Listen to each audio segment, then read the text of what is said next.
વિશ્વમાં મેદસ્વીતા એક ગંભીર સમસ્યા બની રહી છે અને તેની સીધી અસર હવે મુસાફરી પર પણ જોવા મળી રહી છે.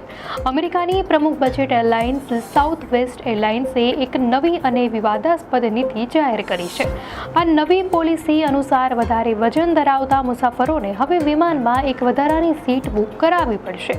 આ નિયમ 26 જાન્યુઆરી 2026થી લાગુ થશે. સાઉથ વેસ્ટ એરલાઇન્સ, જે અત્યાર સુધી પોતાની ઉદાર નીતિઓ જેમ કે મફત સામાન અને સીટ પસંદ કરવાની છૂટ માટે જાણીતી હતી, તેણે હવે આર્થિક દબાણ હેઠળ આ પગલું ભર્યું છે.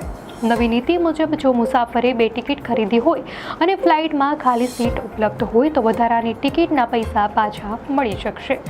એરલાઇન્સ પર નફો વધારવા માટે રોકાણકારોનું દબાણ વધી રહ્યું છે અને આ કારણે કંપનીએ ઘણી સુવિધાઓ બંધ કરી છે.